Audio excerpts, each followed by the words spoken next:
चलिए चलते हैं साहित्य कथा जगत में और आज सुनिए प्रवासी भारतीय लेखिका डॉक्टर पुष्पा सक्सेना जी की लिखी हुई कहानी एक मीरा ऐसी भी, मेरी ज़ुबानी। मैं हूँ सीमा सिंह। डिनर के बाद प्लेजर ड्राइव पर जाते प्रतीक ने पूछा था, यहाँ कोई बार देखा है आंटी? बार? भला बार से मेरा क्या नाता? क्या करूँगी मैं वहाँ जाकर? वाह, यूएसए घूम रही हैं और बार में नहीं गई? चलिए आज वहाँ कोक पी कर आते हैं। मुड़कर पीछे बैठे सुनील से प्रतीक ने पूछा, एनी ऑब्जेक्शन? मुझे क्यों होने लगा, पर मैं पर्स नहीं लाया हूँ। ओके, आज आंटी के लिए मेरा ही पर्स सही। प्रतीक ने कार दूसरी दिशा में मोड़ दी थी। पर मेरे कपड़े? मैं तो घरवाली साड़ी पहने हूँ। वहाँ इतने लोग होंगे, उनके बीच कैसी लगूंगी? उन साधारण कपड़ों में मेरा संकोच स्वाभाविक ही था। यही तो यहाँ अच्छाई है आंटी, कोई किसी का नोटिस ही नहीं लेता, सब अपने में मस्त रहते हैं। सुनील ने ठीक ही कहा था। चौराहे के एक कोने पर जगमगाता रेस्टोरेंट दूर से ही दिख गया था। सामने खुले बरामदे में ढेर सारे युवक युवतियाँ बैठे थे। तीव्र विद्युत प्रकाश में लड़कियों के रंगीन परिधान आभूषण झिलमिला रहे थे। गर्मियों में दिन के समय उन्हें बस शॉर्ट्स और बनियाइन में ही देखती थी। इस समय वे पूर्ण रूप से सजी हुई थीं। बार में प्रवेश करते प्रतीक ने परिहास किया, आंटी आप 18 वर्ष के ऊपर हैं ना, वरना ये सामने खड़ा बाउंसर बाहर कर देगा।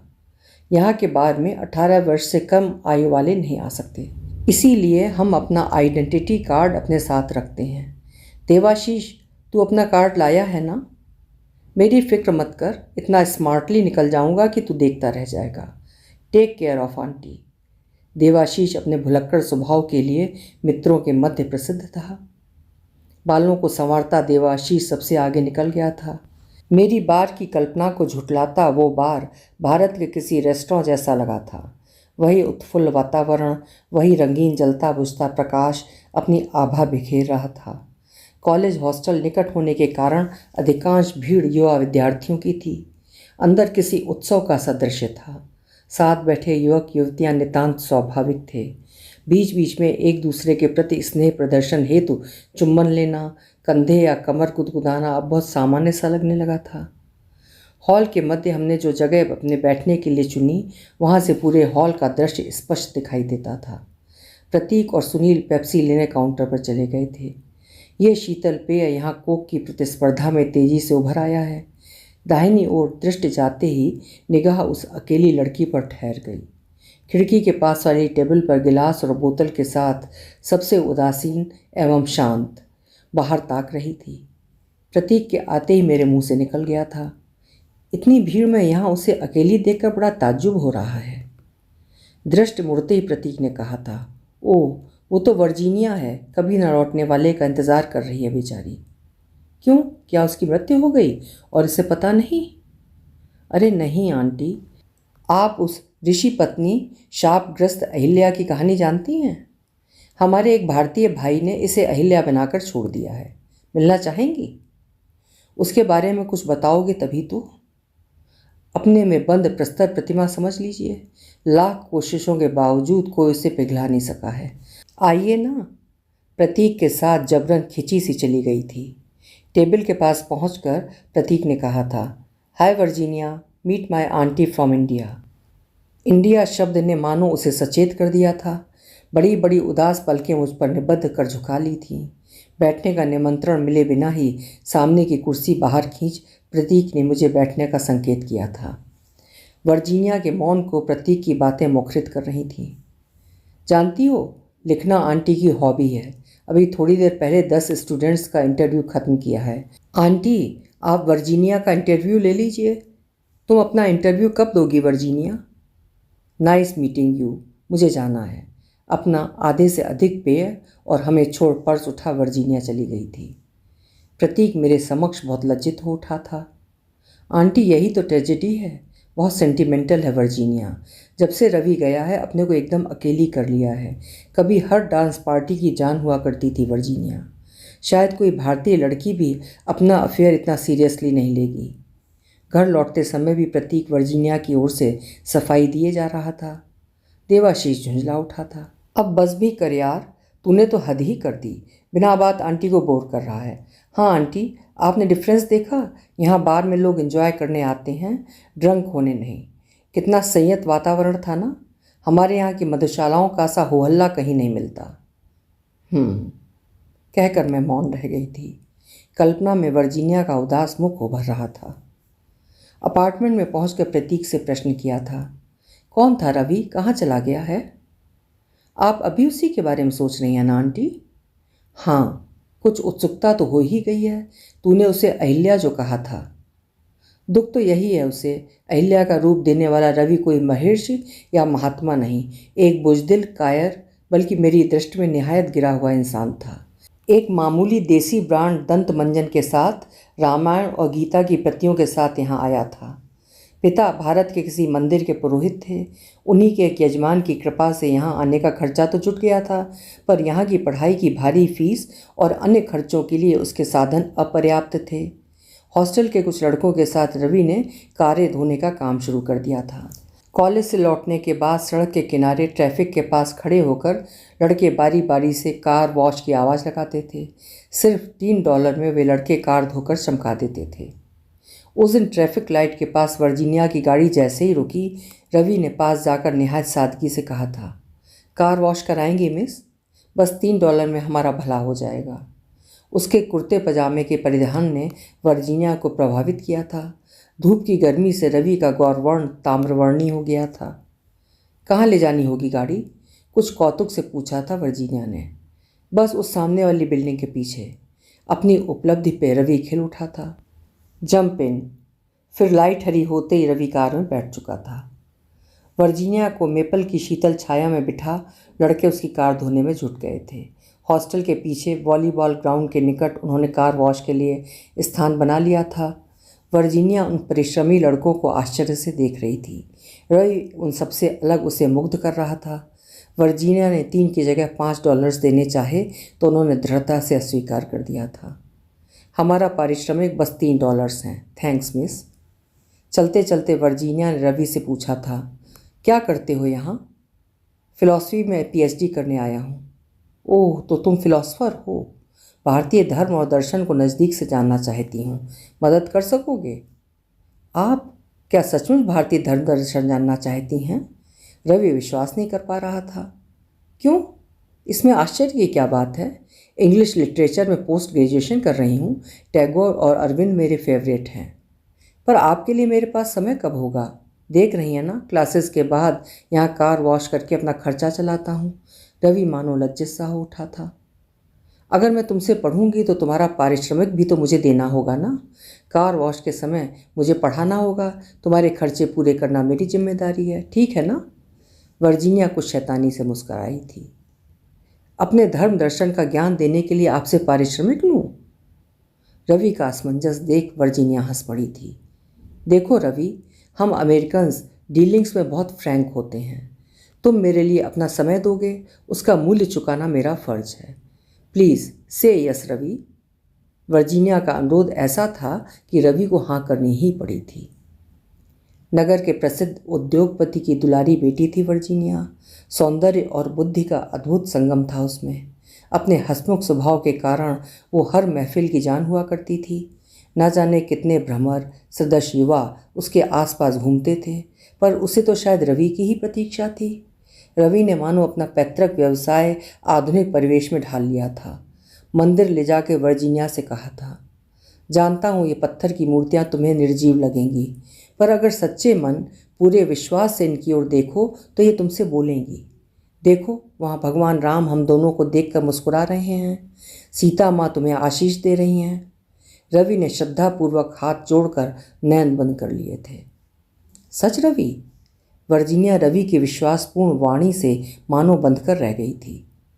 रवि रामायण की चौपाइयों को अपने मधुर स्वर में गाकर उनका अर्थ बताता था और मंत्र मुग्ध वर्जीनिया की कल्पना में चित्र साकार हो उठते थे। वो चकित सी रवि का मुख ताकती रह जाती थी। राम ने सीता को प्रथम दृष्टि में अपनी पत्नी स्वीकार कर लिया था और उनके अतिरिक्त कभी किसी और स्त्री के विषय में नहीं सोचा, रवि ने बताया था।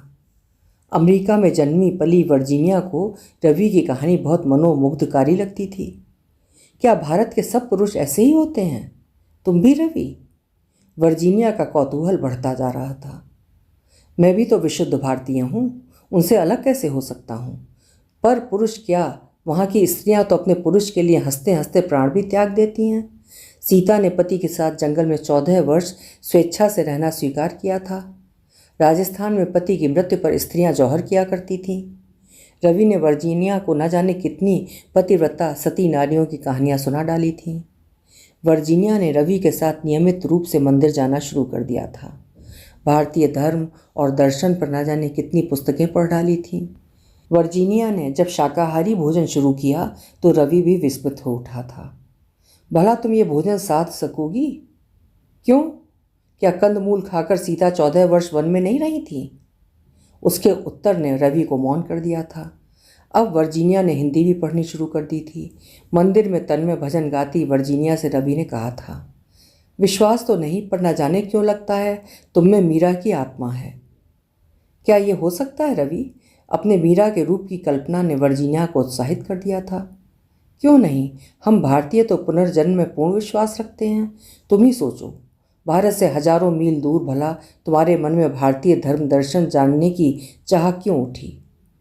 रवि ने वर्जीनिया को उलझन में डाल दिया था। तब तुम मेरे कृष्ण हो रवि, नहीं तो हम यहाँ क्यों मिलते? पर मीरा को तो कृष्ण सहज प्राप्य नहीं थे, इतनी चाह है मुझे पाने की। तुम नहीं जानते, ऐसा क्या देखा तुमने मुझ में? अपना भगवान, अपनी साधना, अपनी मंजिल। अगर मुझे कुछ हो जाए तो सती हो जाऊंगी। वर्जीनिया गंभीर हो उठी थी। छी, क्या पागलपन है? रवि हंस दिया था। नहीं नहीं, सच कहो रवि, मुझे भारत ले चलोगे ना? वहाँ रह सकोगी वर्जीनिया? अभावपूर्ण देश है हमारा। रवि ने सीधा प्रश्न किया था। जिस धरती पर राम, कृष्ण, गौतम, मीरा, अरविंद अवतरित हुए उसे अभावपूर्ण बताते हो रवि? काश मैं उस धरती पर जन्म लेती। अरमान भरी उसास छोड़ी थी वर्जीनिया ने। तो ठीक है, हम जल्दी ही भारत चलेंगे वर्जीनिया। वहाँ गंगा किनारे हमारा छोटा सा घर देखकर मुग्ध रह जाओगी। भारतीय धर्म संस्कृति के विषय में बात करते रवि से वर्जीनिया ने पूछा था। भारतीय धर्म जाति को इतनी मान्यता देते हैं, भला तुम्हारे पिता मुझे स्वीकार कर सकेंगे रवि? क्यों नहीं, पिताजी विशुद्ध गंगा जल छिड़क कर तुम्हें पवित्र कर लेंगे। क्या गंगा जल छिड़कने से ही मैं पवित्र हो सकूंगी? तुम मुझे पवित्र नहीं मानते रवि? पानी भला क्या जादू कर सकता है? वर्जीनिया कुछ क्षुब्ध हो उठी थी। यही तो तुम नहीं जानती, गंगा जल भारतीयों के लिए अमृत है। अंतिम समय में इसकी एक बूंद मोक्ष प्रदान करती है। रवि ने विस्तार से भगीरथ द्वारा सगर पुत्रों के तारण की कथा सुनाई थी। वर्जीनिया मानो दिन प्रतिदिन भारतीय धर्म के चमत्कारिक रूप पर विमोहित होती जा रही थी। पता नहीं रवि के विश्वासपूर्ण कथन में सम्मोहन अधिक होता था या धर्म का अद्भुत आकर्षण था जो वर्जीनिया को अपने मोह पाश में बांधता जा रहा था। रवि की पीएचडी स्वीकृत हो गई थी। वर्जीनिया ने अपने घर विभाग के प्राध्यापकों और साथियों को आमंत्रित किया था। साड़ी ब्लाउज के भारतीय परिधान में सजी वर्जीनिया ने विशुद्ध शाकाहारी भोजन परोसा था। पिछले कई दिनों से वर्जीनिया एक भारतीय महिला के साथ भोजन बनाना सीख रही थी। उस दिन रवि को अचानक अपना पाक कौशल दिखा चमत्कृत कर दिया था वर्जीनिया ने। अब तो भारतीय बहू बनने का अंतिम प्रमाण पत्र भी तुमने जुटा लिया वर्जीनिया। रवि आनंदित था। हंसी खुशी की वो संध्या पलक झपकते ही बीत गई थी।